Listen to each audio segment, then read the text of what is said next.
Morning, Keiichi. Hi. What time did you go to sleep? I did not sleep well last night. At all. My mother could tell from a single glance. I had the worst dreams. Nightmares, very ominous dreams, one after the other, again and again. I woke up after each one, but never even remember a fraction of what they had been about. But it was like those dreams were predicting something unpleasant.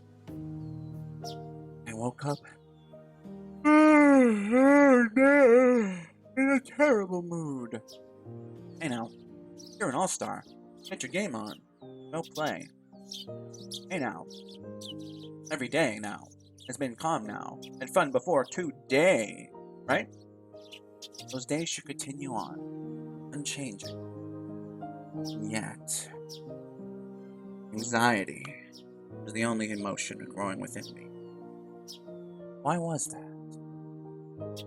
Nightmares reflect your own anxiety. They show an uneasy mind that which you wouldn't admit to normally. Yesterday, I remembered the ominous conversations about Satoshi I had with Shion, Mion, Reina. Right. My mind felt like it was in a black fog because we had talked about all that. Left. If I'd lived every day without causing a fuss, my reward would be ever more peaceful days. I understood that. So why did I cause such discord? I couldn't think of a clever joke with discord, I'm sorry. Play it. But now that I thought about it calmly, a simple verbal slip on my part couldn't possibly change the world. Yeah, as long as I'm sorry for doing it and never talk about it again, there's nothing that anyone can blame me for, right? Besides, how would my fate possibly change just because I talked about that? Nothing was going to change. Yeah, nothing would change. Nothing would change. Nothing would change. Haha, yeah. It's a creepy smile. If you're still half asleep, then go wash your face. I'd finally cheered up enough to smile, and Mom slapped me right back down. Now I was irritated again. There wasn't much time left before I had to meet up with Rena. I frantically started to get ready to go to school. Have a good day. Watch out for cars. There's barely any cars to watch out for in Hinamizawa anyway. I dashed out the front door. The morning air was far more refreshing than the water on my face. That's right, Keiichi, my boy. If you're sorry enough about it and reflect upon your mistakes, that's enough. Now let's pull yourself together and get to school. And return to fun, enjoyable days. Where everyone laughs, plays, and just has a good time. I'll be nice to Satoko as an apology, too. Yeah. Wasn't I supposed to be her Nini until Satoshi got back? Good morning, Keiichi-kun! Reina, too, looked nothing like she had yesterday when she had said all that weird stuff. If I could only forget, then I could still act like nothing had happened.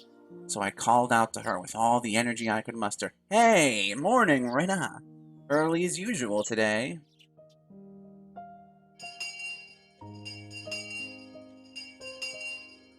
Morning! Good morning! There was little time before the same old morning homeroom began. But Satoko and Rika-chan were unusually absent. Maybe they went to play somewhere? However, looking over and seeing none of their things... so it looked like they really hadn't come to school. They're almost never late. Rena seemed to be enjoying herself, thinking about what their excuse for being late would be. Mion said something nonsensical as well, imagining how funny the reason they were late could be. I had only come to school to see their energetic faces, since I figured it would get rid of these feelings I have. But the load on my chest remained where it was. It wasn't very pleasant at all. Good morning, everyone. President, if you would.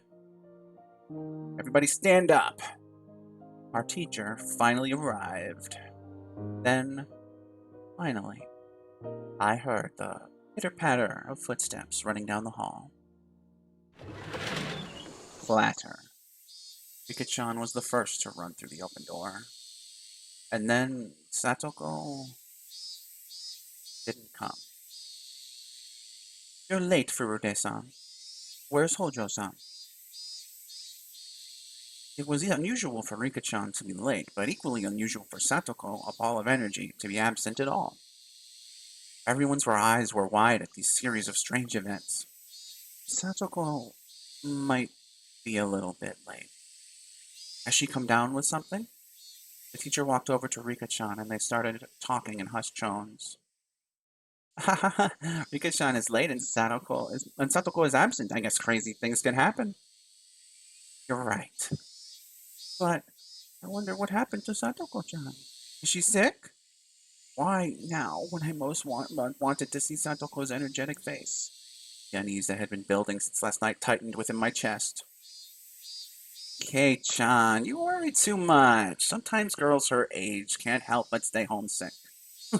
Ooh. Mi-chan, you're not supposed to say that around boys. Mion laughed indecently.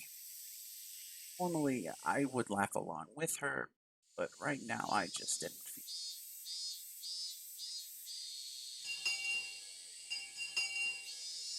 Homeroom ended and we went to talk to Rika-chan in the short time we had before first period started. Hey, Rika-chan, you looked so sad. So very sad when getting yelled at for being late. I'll make sure to pet you today. I was very aware of my gloom this morning, so I strove to keep my tone cheerful. I petted Rika-chan's head the same way she always did. But she didn't cheer up at all. Me. What happened to Satoko? Did she get sick? For instance, she got a fever from playing around too much yesterday. If that had been her response, I would have accepted it in a flash. Dots. Like the atmosphere around Rika-chan felt somehow heavy. It was a little weird, and actually made my unease worse. Hey, come on. There's certain things she can't talk to boys about. Hey, John, back to your seat. Mion, acting just like a club president, pulled me back to my chair. Rika-chan's gaze immediately fell back to her desk, and she hung her head gloomily. Rika-chan had said something a little odd. That Satoko might be a little bit late. They were living together, weren't they? And she would have known for sure. She wouldn't have said might. I didn't understand why she was absent, and that made me all the more anxious. Damn it, what's going on today? It's like we started off on the wrong foot and it wasn't going to get any better. What's the matter, Keiichiko? You seem pretty down this morning. Reina noticed how I looked and whispered to me while the teacher wasn't looking. Do I really seem that way? Yeah. Even Reina is starting to feel down just looking at you. Ha ha!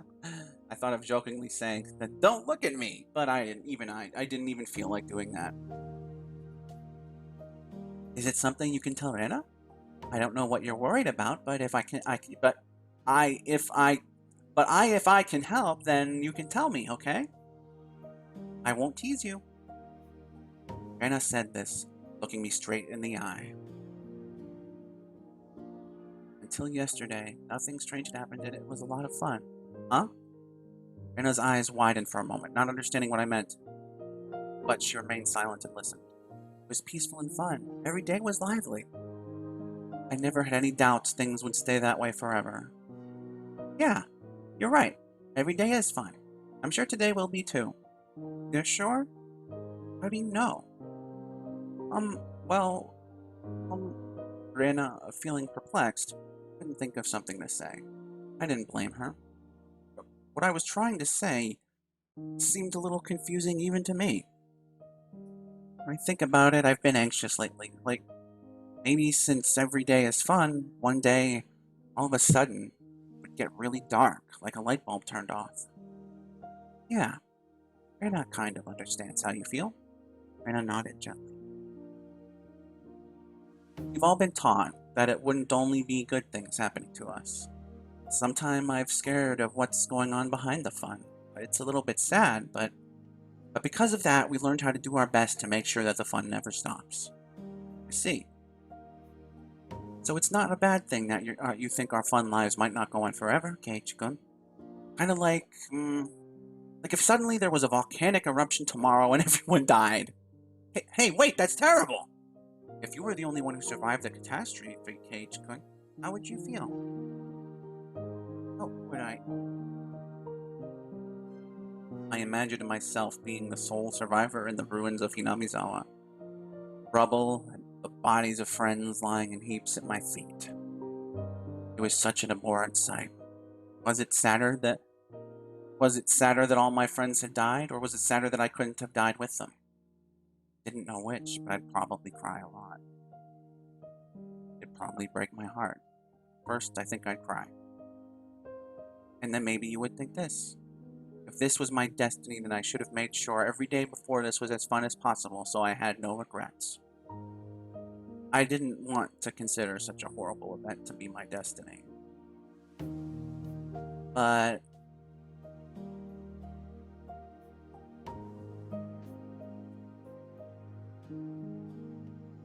excuse me for a moment. Where the fuck is it? What the fuck? There it is. I probably would think that. Fun times will end one day, and nobody knows when they will. It makes sense to live each day to the fullest, so that if it does happen tomorrow, you don't regret anything. Yeah. It's really hard to think like that. A lot of people take their everyday happiness for granted. They think tomorrow will be the same as today, and they leave things they could do today for tomorrow. They leave the kindness they could have shown today until tomorrow. Nana was usually cheerful and silly, but right now she wasn't like that at all. She was taking my trouble seriously. It was a little reassuring. But Gage-kun, you realized it. I think that's a wonderful thing. So that unease you have, I think you should keep it close to your heart. Keep my unease close? Yes. Everyone might die tomorrow in a big catastrophe, so you should be really nice to everyone today. So when the end really does come, you don't regret it. Do you do that, Rena? Live like you would have no regrets if everyone died tomorrow? Yep. It was such a hyperbolic conversation, but Rena just gave me a nonchalant nod of her head. Rena knows what it's like for the fun times to end overnight. She knows there's no proof tomorrow will be fun, even if today is. I'm living life to the fullest. It seemed like Rena perfectly understood all the anxiety I couldn't put into words. And on top of that, like a reliable teacher, she showed me what to do. Oh, hey, Keiichi Maebara, there's no need to cry now. Last night, I feel like I had a dream about Satoko. I don't remember what kind of dream it was, but ever since this morning, I've felt anxious. Because you thought seeing Satoko-chan's energetic face would cheer you up? She was right on the money. If everyone had been here with smiles on their faces this morning, then the murk in my heart would have definitely been blown to smithereens. Then, if Satoko-chan arrives, you'll have to be nice to her. Actually, it's totally fine if you play your usual pranks on each other, as long as you're having fun. Yeah, you're right. So that even if these fun days come to an end, I'd have no regrets. I couldn't tell if what Rena had told me had been comforting or just made me more anxious, but it was enough to make me think that if I saw Satoko again, I'd be honest with her.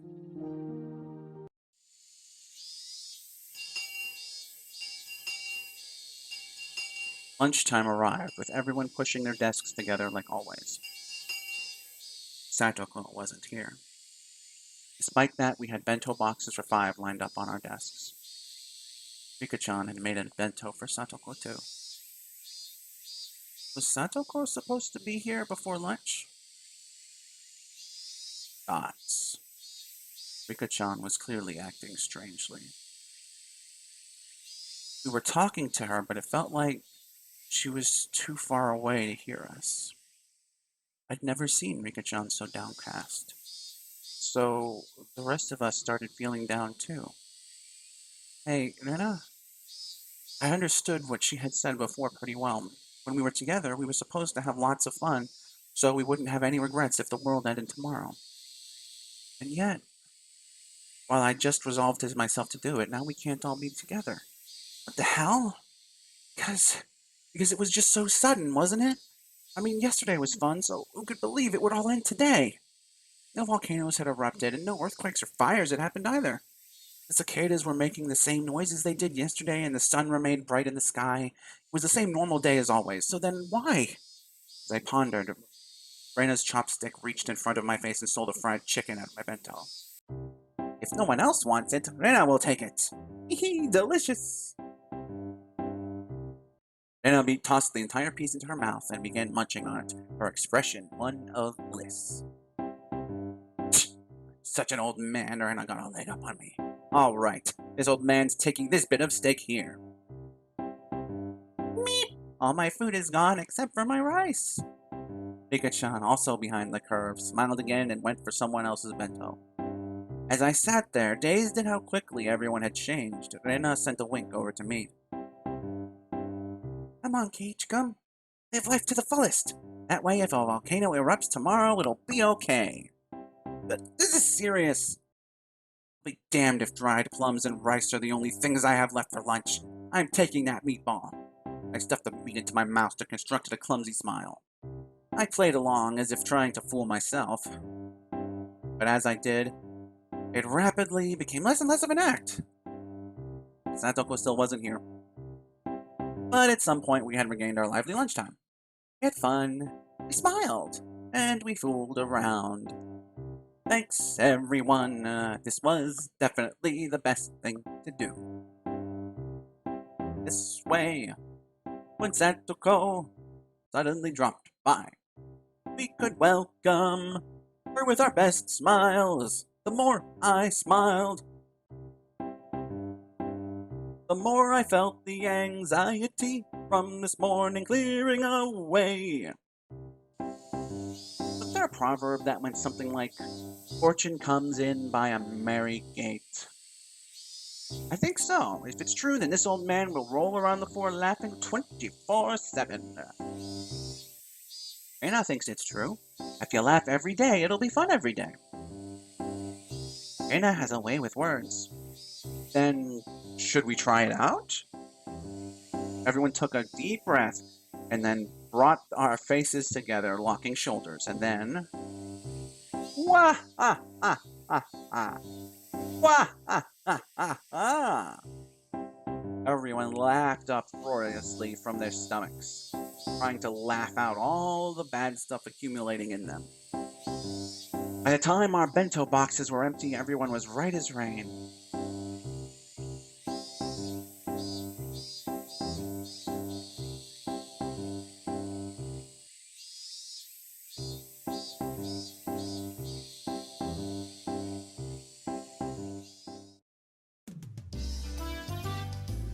Having heard our friendly banter, Tomita-kun and Okamura-kun walked up and timidly spoke to us.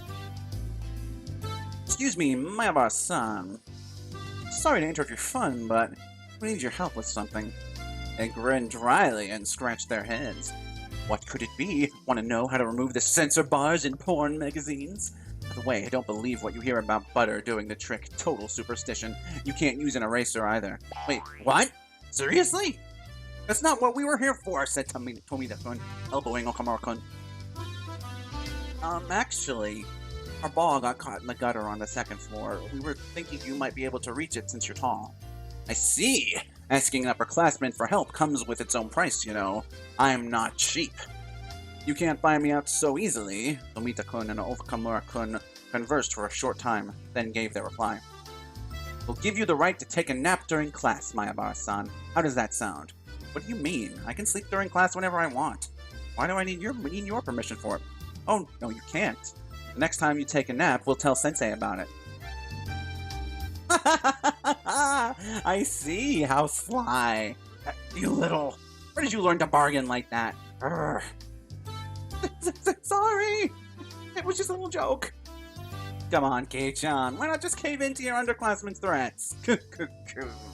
And now Mion was getting on my nerves. Suddenly it came to me, and I took Tomita-kun and Okamura-kun's hands. Alright, I surrender. I'll get your ball for you. So give me all the rights to nap time. Huh? Okay. Look, Mion, I now have the privilege. But you don't, do you? Tomita-kun, Okamura-kun, tell on Mion as soon as she falls asleep. Got it? Yeah! Rena and Rika-chan began to cackle at Keiichi-kun's victory. I wasn't sure how the ball managed to get stuck up there, but it was planted firmly in the school building's second floor gutter. Hand me that stick. I should be able to reach it. Here we go. Ugh. I took a bamboo pole and poked the ball with it. Damn. So hard. Come on. Oh, he got it. You got it, Mayabara-san. Thank you so much.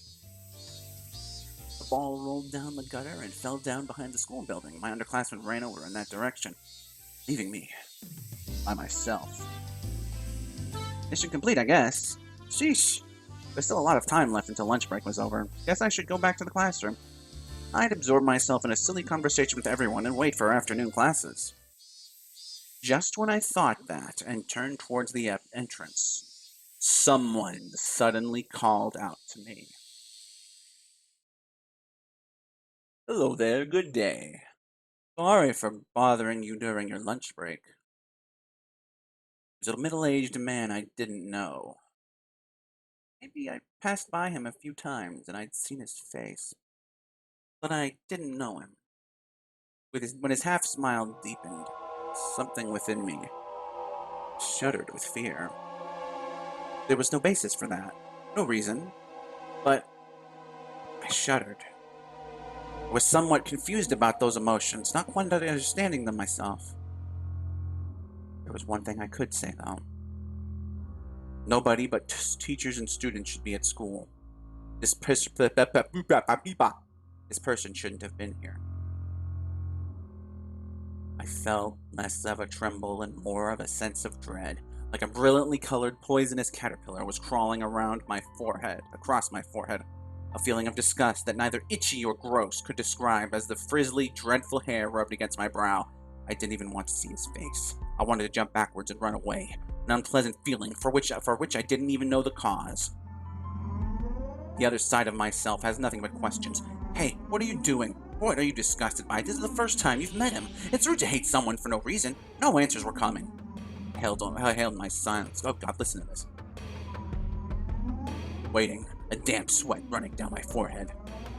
When he saw that, Oishi thought maybe he was being intimidating and gave me a relaxed smile. Oh, please excuse me. I'm no one suspicious, I assure you. I'm just Oishi from the Okinomiya Police Department.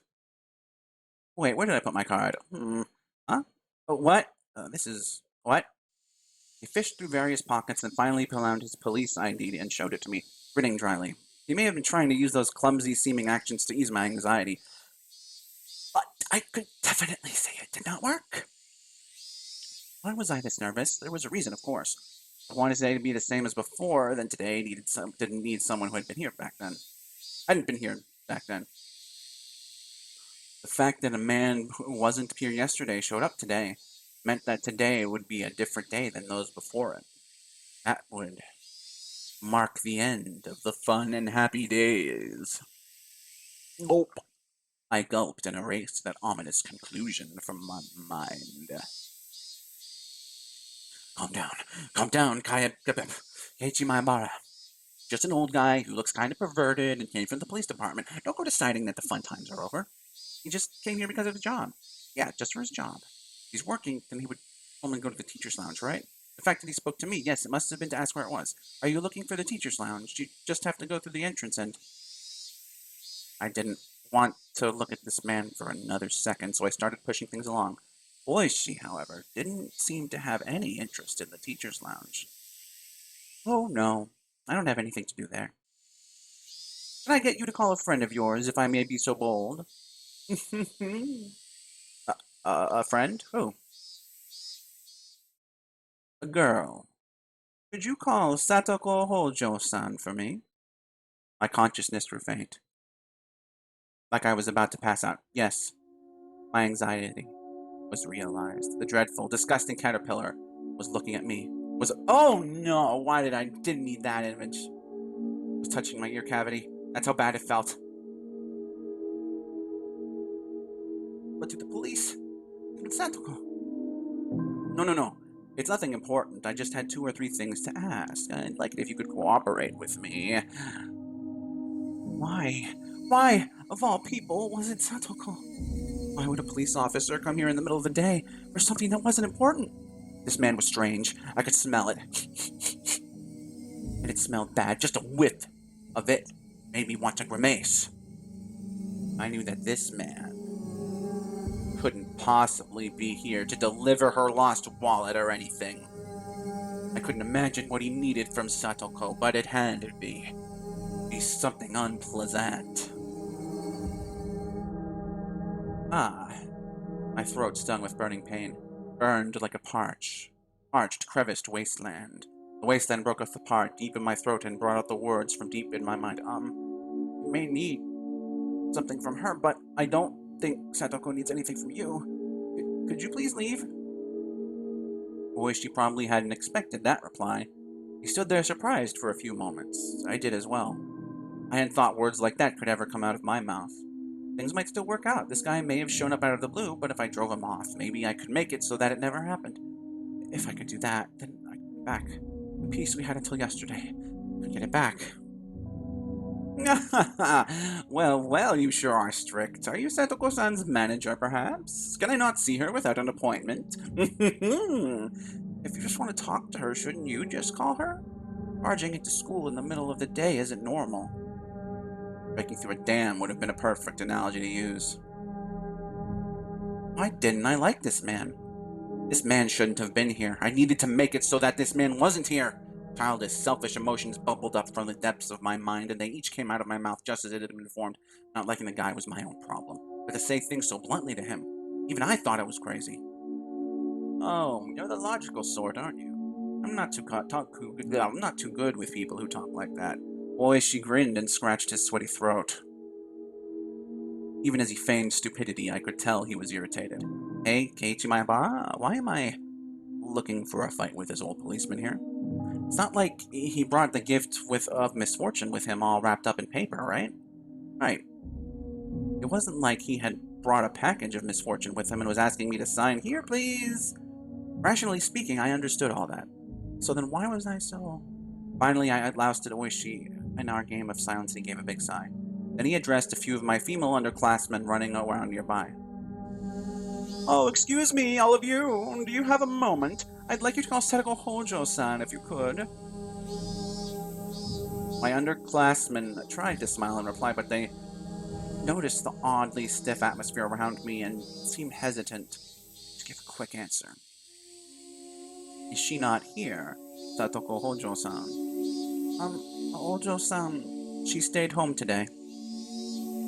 Stayed home? His face remained smiling, but his tone was clearly one of ill humor. Such conspicuous spite caused my underclassmen, who had answered honestly, to cringe in fear. I see. Dear me, I'm quite unlucky. He was smiling broadly, but the way he laughed didn't make me feel better at all. When he noticed his laughter wasn't getting anyone else to laugh with him, he immediately stopped. So, girls, could you tell me the name of this boy here, He grabbed the girls by the shoulders so they wouldn't run away and crouched down to address them at eye level. The girls flinched away from the sharp, piercing light in his eyes, and in exchange for their release, they didn't resist and told him my name.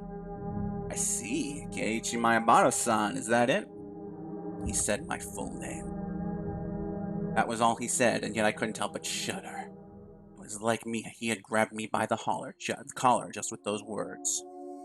Oh, could you be the son of the Mayabara family I've heard so much about? I hear your father is a renowned artist. His works go on display twice a year in the Great Ariake exhibition in Tokyo, don't they? I don't know what sort of fantastic pictures he creates, though. Then there's your mother. She seems intelligent, too. I heard she was a high academic achiever. She went to some girls' university, didn't she? It's amazing for someone that age to have graduated from a girls' university. Could your mother actually be the daughter of a respectable family? At least, those are the rumors, and they say she's a cold person because of it. Did you know that? Because of it, did you know that? She only went to the very first neighborhood association meeting, right? That's certainly no good. You can't disrespect your neighbors in a place like this. A sense of eeriness slithered up my spine.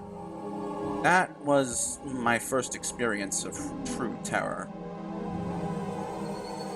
I couldn't believe it felt this terrible for someone you just met to know everything about you already. Boy, she clamped down onto my shoulders and brought his eyes close to peer into mine. In a place like this, it would be far better not to make enemies, wouldn't it? If not... Ow! Boy, she dug into my shoulders with inhuman strength. Ah! And if something unexpected were to happen, you might see some drawbacks. Have you ever heard of karma? It's like how a butterfly flapping its wings can cause a tornado. Grudges born in strange places could come back to you in ways you wouldn't believe. You wouldn't like that,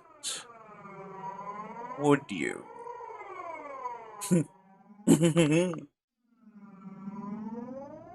Nobody wants to have a grudge held against them. There's nothing positive about making enemies.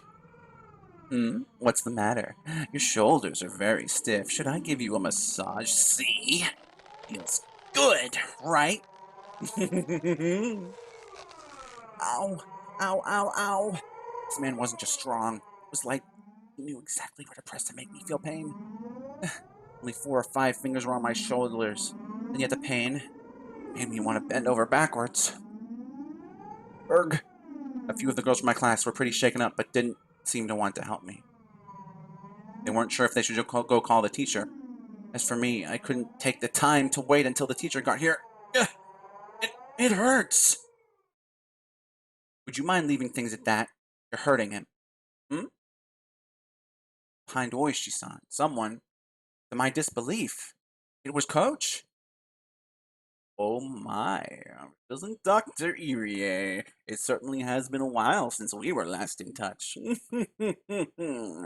Discomforted by Coach's sudden appearance, Oishi laughed scornfully. The vice on my shoulders, however, remained as strong as ever.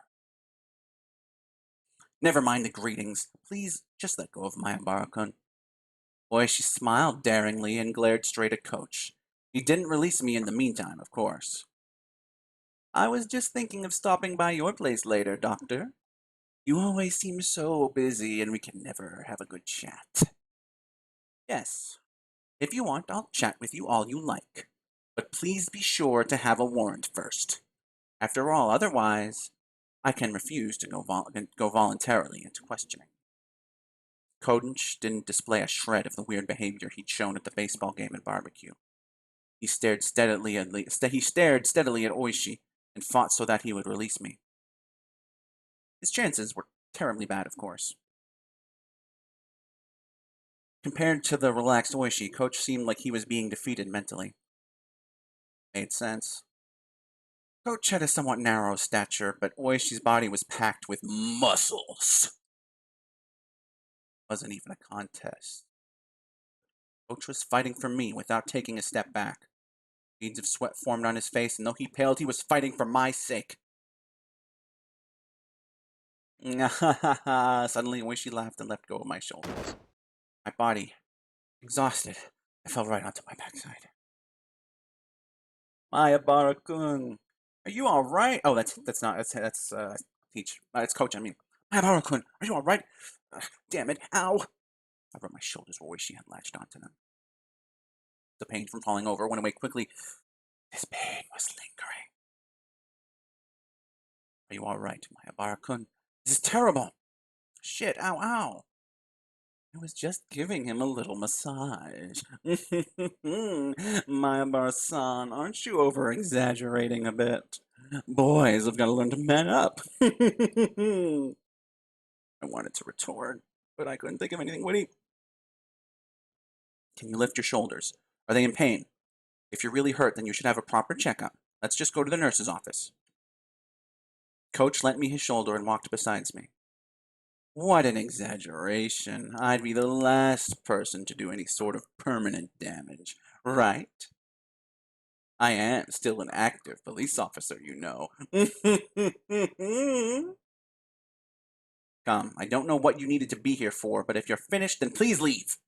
I'm going to complain about this directly to the chief, so please keep that in mind. Oh, that's a problem, ain't it? Boyish-san waved his hand sarcastically, pivoted around, and headed to the car parked by the school gates. Without turning back around, he got in and started the engine. Damn it. Oh, who the hell was he? Damn it! He's a detective named Kurao-Oishi, and a hooligan. Everyone in the village hates him. Mayabara-san, you should be careful too. Kurao-Oishi. Just like I thought.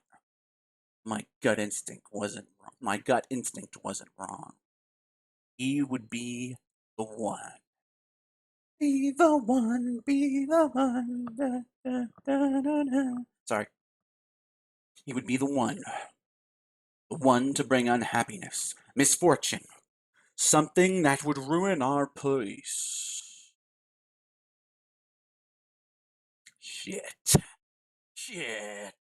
I won't accept it. These fun days can't possibly end just because some guy like him showed up. I won't let you get away with this or accept it. Coach seemed to be familiar with the school, so he brought me to the nurse's office without much trouble. Girls from my class came along as well, looking worried. Our teacher and the principal, having noticed the disturbance, came to see what was the matter. Mayabara-kun! What's wrong? Are you hurt? Well, there was this weird man in the schoolyard just now, and Mayabara-san. Coach gently interrupted the girls, trying to explain. No, it looks like he just fell and twisted something. I think he's all right, but I wanted to make sure. If it's fine with you, I'll borrow the nurse's office for a bit. Please do, Dr. Irie. The principal gave him a deep bow. Damn it, why isn't it picking it up? Remember. It looked like Coach was acquainted with the adults at school. He slid open the doors to the nurse's office, but there wasn't a nurse in there, or anything, I'd figured. I'd never seen anyone but Chie-sensei and the principal working here. Coach didn't seem to mind the fact that there was no nurse. Alright, let's get rid of that voice. He quickly made his way into the nurse's office. He instructed me to sit down and started washing his hands in the sink. Oh, I get it. He's the coach for the boys' baseball team. He must be pretty used to treating wounds with first aid. Could you show me where it was? Are you still in pain? No, it doesn't hurt at all anymore. I'm fine, really. I rolled up my shirt and showed him my shoulder. No bruise, not even nail marks. And yet it had hurt so much I thought my shoulders would be crushed. And the pain had disappeared without a trace. It hurts so much, but there isn't a single bruise. It just means he's used to doing that. Used to it, huh? The next time you meet, don't provoke him. Nothing will come of making him angry.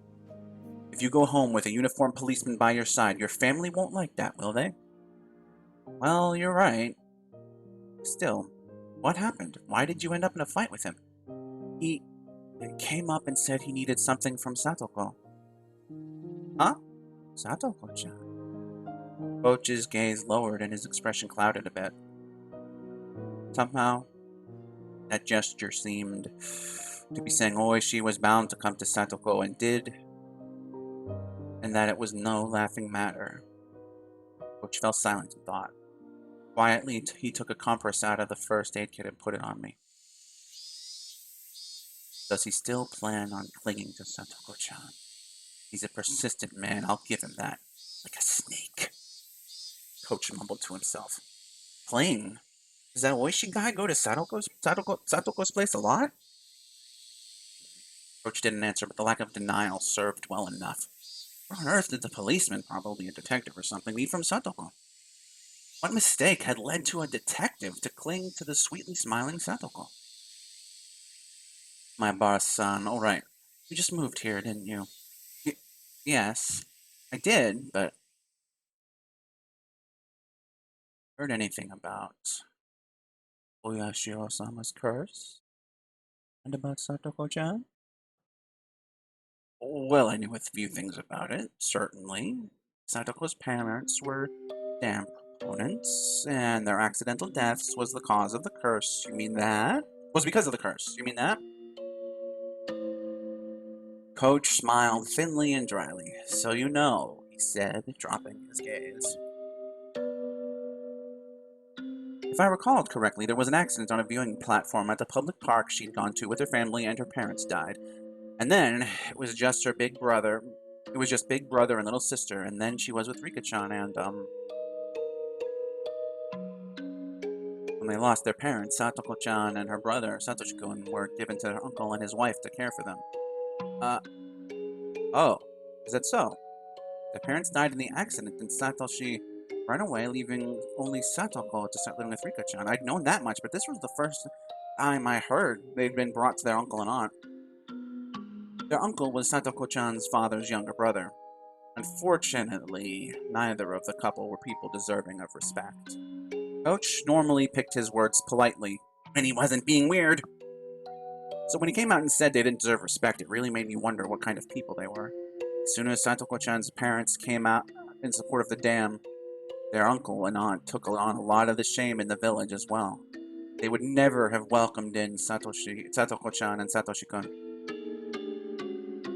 I've heard that for the siblings, it was a very rough life. Bit by bit, Coach told me about the numerous agonies the Hojo siblings had suffered at their uncle's house. As their guardians, their aunt and uncle sucked up everything belonging to their immediate family. Satoko and Satoshi were crammed into a small room and their lives were laden with things that were miserable both for their minds and bodies. In the first place, since apparently their aunt and uncle weren't on good terms, there was no end to their fighting. And as if in revenge for that, whenever they saw Satoko or Satoshi's face, they would always find fault with them, scold them, yell at them, strike them, and take away meals as punishment. I still shudder to think about it.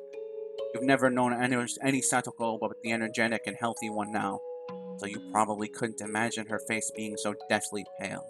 The girl always standing dazed in the shade of the trees. I couldn't imagine it, and I didn't want to. That was how I honestly felt. But at the very least, Satoko wasn't like that anymore. She may have had a miserable life in the past, but it was different now. Something happened to change that life.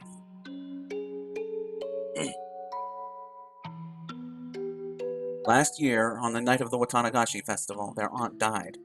She was beaten to death with a baseball bat by a drug addict. Rumors spread of the curse having killed an enemy of the village on the night of the festival.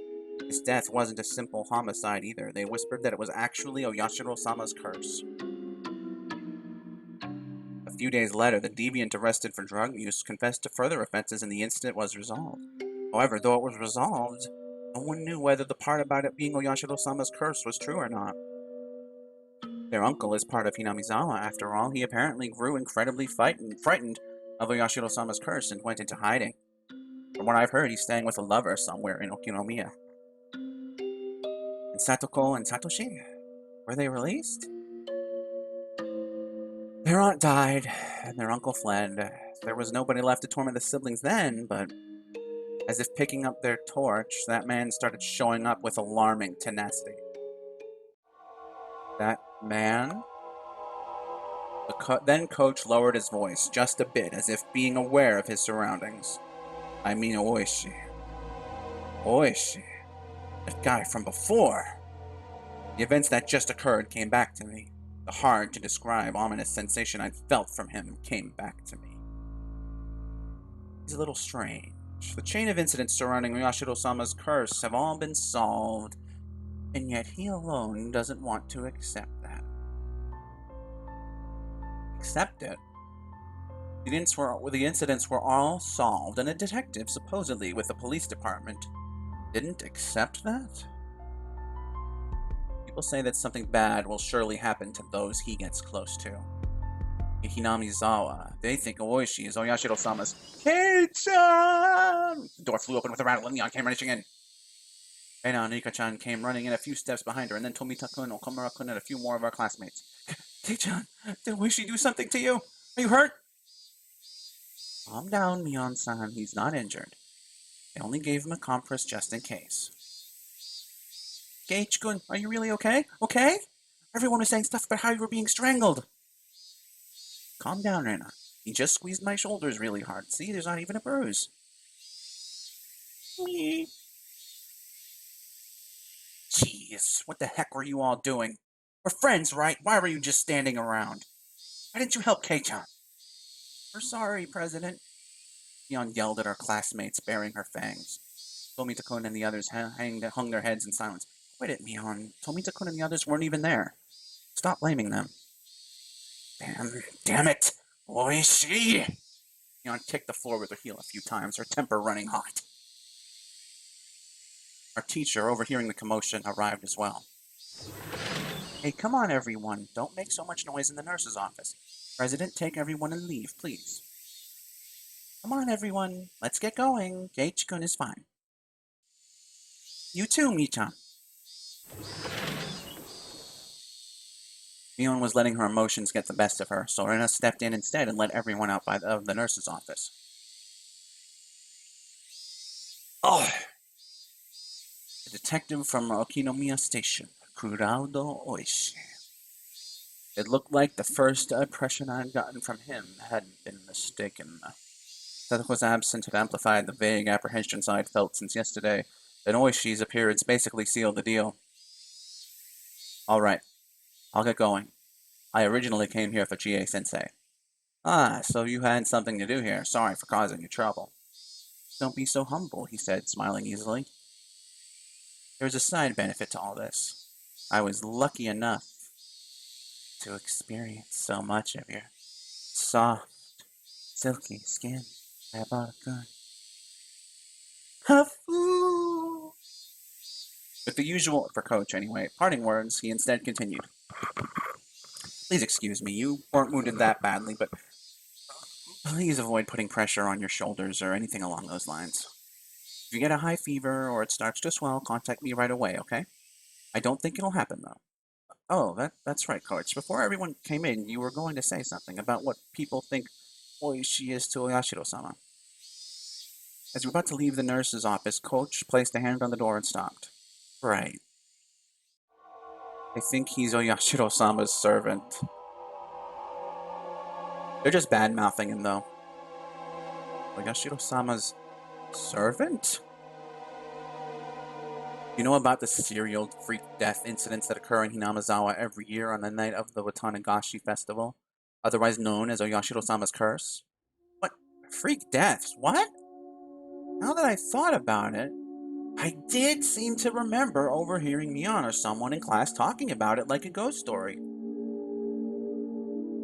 On a festival day in June, one person would always die and another person would be spirited away, but they seemed to call it demoning away here. What a fine story that was. I figured they made it up to scare me, but it was true. I don't have any idea who first suggested this, but at some point, everyone started calling Oishi Yashiro-sama's servant. Why? Because the rumors go that he decides the sacrifices for the curse every year. Whenever June came around, Oishi would start paying frequent visits to Hinamizawa, because Oishi had persistently questioning most of the dead or disappeared people. 4 years ago, it was known that the victims of the dismemberment rumored to be the sacrifice had been seeing Oishi numerous times leading up to the incident. Yeah, give me 1 second. I gotta take another drink. Oh shit, I'm almost out.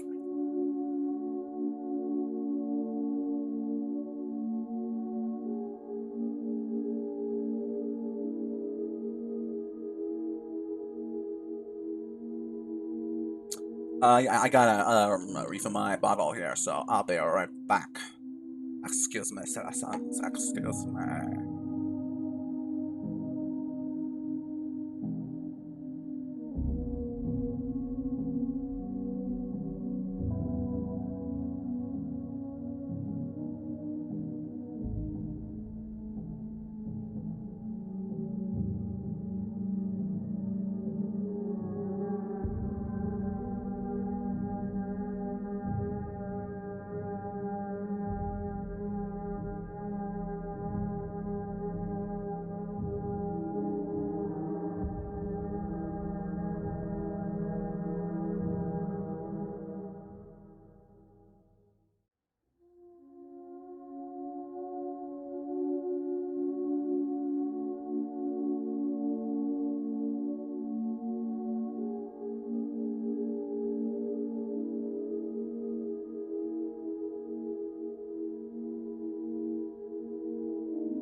Ore Sanjo. But yeah, I'm back. Sorry about that. The sacrifices 3 years ago were. Oh, that's so much better. Oh my god. The sacrifices 3 years ago were Satoko's parents. Right before their accidental death, Soishi had apparently visited their home. The one who disappeared 2 years ago was Rika-chan's mother. And again, people know that before she vanished, Soishi had been talking to her extremely frequently. The one who disappeared last year, Satoko's other brother, Satoshi. Satoshi, too, had apparently been approached by Oishi many times before he vanished. And then this year, this time, Oishi was trying to contact Satoko? This isn't a freaking joke.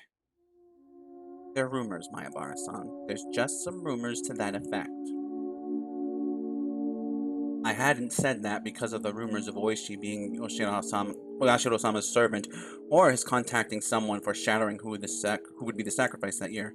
It was because the ominous hatred I felt towards Oishi was becoming more substantiated, more real. Today, Satoko, she was absent today, wasn't she? Wait, really? That looked like news to Coach. I had thought he might know why Satoko was absent today, but... Then I'll get going. You should go back to the others and put their minds at ease. You're right, I will. Flatter. Coach left the nurse's office and headed towards the teacher's lounge.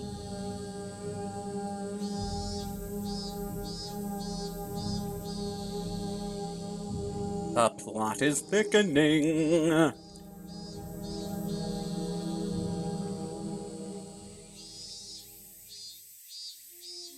You have received new tips. Research notes. Oishi's post memo. Let me share. Oh my god, that was the whole chapter. Few new tips. Research notes. The Hojo family. Every year, Oyashiro-sama's curse claims 2 victims. This means that with 4 years in a row, there have been 8 now, but it's worthwhile to note half of them have been members of this family. Note, the curse on the second year, a certain falling accident, involved the death of a Hojo, a den proponent, and the disappearance of his wife. She was pronounced dead the following year after being considered to have vanished under perilous circumstances. The curse on the fourth year involved the death of the Hojo siblings' aunt, who was then their foster mother, and the disappearance of the elder brother. The Hojo family is a poor one, and it's hard to say Mr. Hojo's job went very well.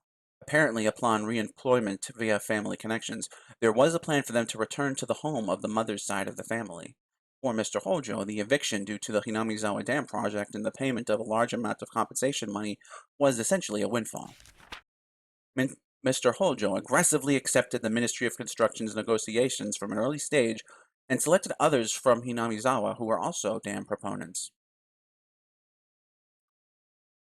It was rumored he had been bought out by the Ministry of Construction for doing so, but the truth is unknown. However, the dam's proponents were in the vastly outnumbered minority. In addition, as the Sonozaki family strengthened its own foundation and promised support against the dam, all of the proponents, save for Mr. Hojo, switched over to the anti-dam side.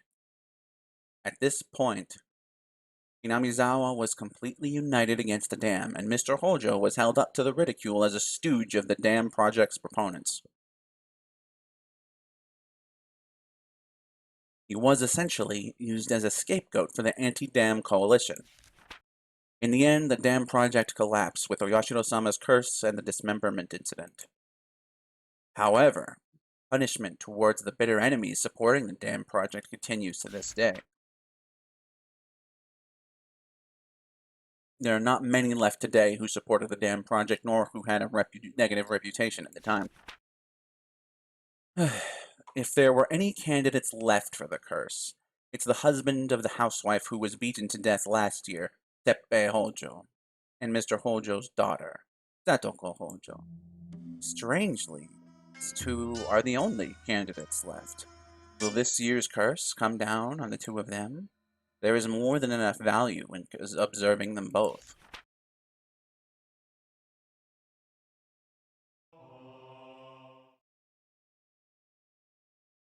To Oishi-san. There is a call for you from Section 4's Chief Shigeharu. Apparently the slaughtered corpse in the Ojikawa River is related to the S group, as we thought. We're still verifying what happened behind the scenes, but apparently the deceased filled up dozens of self-created fictional bank accounts to their limits with money from the S group, reaching around 100 million yen. It appears there were 3 or 4 men with former S group connections involved in this. They've already disappeared along with millions of yen. The deceased was tortured on that point for information, and she clearly was slaughtered as an example to others. There are apparently some real wizards chasing down the people who disappeared. They're also spreading letters to related Yakuza groups not to harbor them. There's still no evidence that Teppei Hojo is one of those people. From what Chief Shigeharu has seen, nothing's been announced. For such a dependent, the man wasn't trusted at all. Teppei Hojo has left his apartment in Okinomiya and has returned to his former residence in Hinamizawa. Bad news. That's bad news.